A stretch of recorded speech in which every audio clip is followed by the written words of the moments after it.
काय मराठी मजुरांचं काय अपंग दिव्यांगाचं काय त्यासाठी समोर येणं गरजेचं आहे। म्हणजे अस्मिता अस्तित्व आहे, पण आता पोटात भाकरच नसेल तर तो आजच आमच्या परभणी उस्मानाबाद या भागातल्या सगळ्या कार्यकर्त्यांनी चक्काजाममध्ये सहभाग घेतला। बऱ्याच ठिकाणी प्रहारने चक्काजाम केलेला आहे। मला वाटते कोणाची मागणी नसताना जे काही थोपवल्या जातं त्याच्यामध्ये कशा पद्धतीने बदमाशकी होत आहे तुम्हाला माहीत नसेल का? जे काही शेती तिथं जाणार आहे त्या शेतकऱ्यांसोबत काही करार ॲग्रीमेंट झालेले आहे। शेतीचे पैसे तुमचे, वरचे पैसे त्याच्यात अर्धे आम्ही काही अधिकारी त्याच्यात गुंतलेले आहे, काही त्याच्यातले सत्ताधीशामधले काही लोक त्याच्यात गुंतलेले आहे।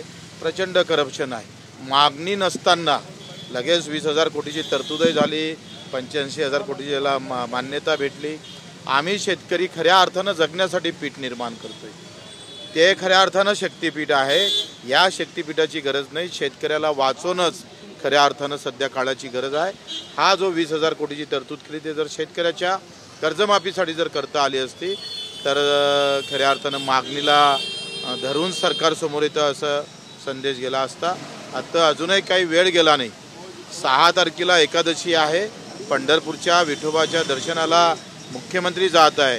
विठोबांनी सुद्धा त्यांना चांगली बुद्धी येऊ दे आणि त्यांनी सुद्धा तिथून शेतकऱ्यांना दिलासा देणारी बातमी पुऱ्या महाराष्ट्राला कळू दे अशी विनंती करतो आहे।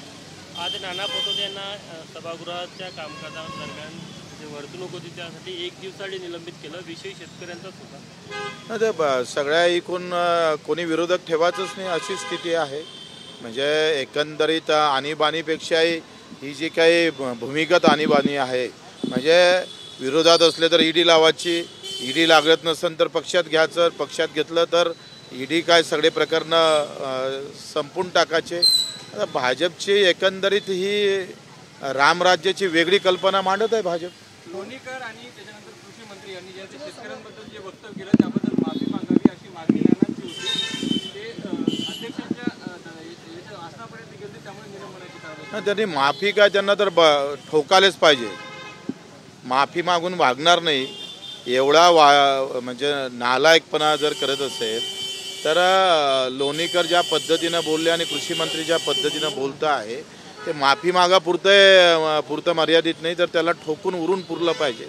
शेतकऱ्यांनी त्यांना रस्त्यावर फिरूच दिलं नाही पाहिजे, जिथं भेटत असेल तिथं ठोकायला पाहिजे यांना। शेतकऱ्यांची आत्महत्या काल विदर्भामध्ये झाल्या, आत्महत्या वाढत आहेत, त्यांची मागणी होती शेतकरी कर्जमाफीची, त्यावर काय स्टेटस? आत्ता 3 तारखेला मीटिंग लावलेली आहे। बावनकुळे साहेबांनी अधिक 10-15 मिनिस्टर त्याच्यात आहे। त्यामध्ये मीटिंगमध्ये काय निर्णय होते, कशी समिती कधी स्थापित होतं, त्याला कसा वेळ देतं आणि मग निवडणुकीच्या आधी होते का नाही होत, जिल्हा परिषदच्या निवडणुका आहे, नगरपालिकेच्या आहे, त्याचे परिणाम भाजपाला भोगावं लागेल। जर कर्जमाफी नसेल, शेतकऱ्यासाठी निर्णय घेत नसाल तर शहरातले लोक आणि ग्रामीणमधले लोकसुद्धा तुम्हाला मतदान करणार नाही, तो झटका दाखवल्याशिवाय राहणार नाही। भाऊ, शक्तिपीठ महामार्गावरून सरकार मागे येण्याची भूमिका सध्या दिसत नाही, त्यामुळे इथून पुढे आता तुमची आम्ही तर पूर्ण ताकदीनं उभं राहू, त्याची काही सध्या गरज नाही आहे। आणि मला वाटते हे तपासण्या झाल्या पाहिजे। सगळ्या शेतकरी ज्या शेतीतून ते मार्ग जातं त्या शेतकऱ्याला कॉल कोणाचे आले, कोण संपर्कात आहे, कोण जमीन कधीपासून घेतला, हा अंतर जो करप्शन आहे ते फार मोठा आहे। म्हणजे शक्तिपीठ आता गरज राज्यकर्त्याची झाली का लोकांची आहे, आणि हाच खरं तर संशोधनाचा विषय आहे। विजयी मेळावा आहे दोन्ही ठाकरे बंधूंचा, तुम्ही त्या आंदोलनाला पाठिंबा दिला होता, तुम्ही आता विजयी मेळाव्यात सहभागी होणार का? मला वाटते मराठी भाषेसाठी केलेला जो काही आंदोलन होतं त्याच्यात यश प्राप्त झालेलं आहे। आता मराठी शेतकरी मजुरांसाठी मला वाटते दोनही भावांनी एकत्र होऊन हा लढ्यात सहभागी झाले पाहिजे, आणि मग आम्ही लागन तर शेतकऱ्यांकडून त्यांना आम्ही विशेष सत्कार म्हणून त्यांच्यासाठी आम्ही जाऊ।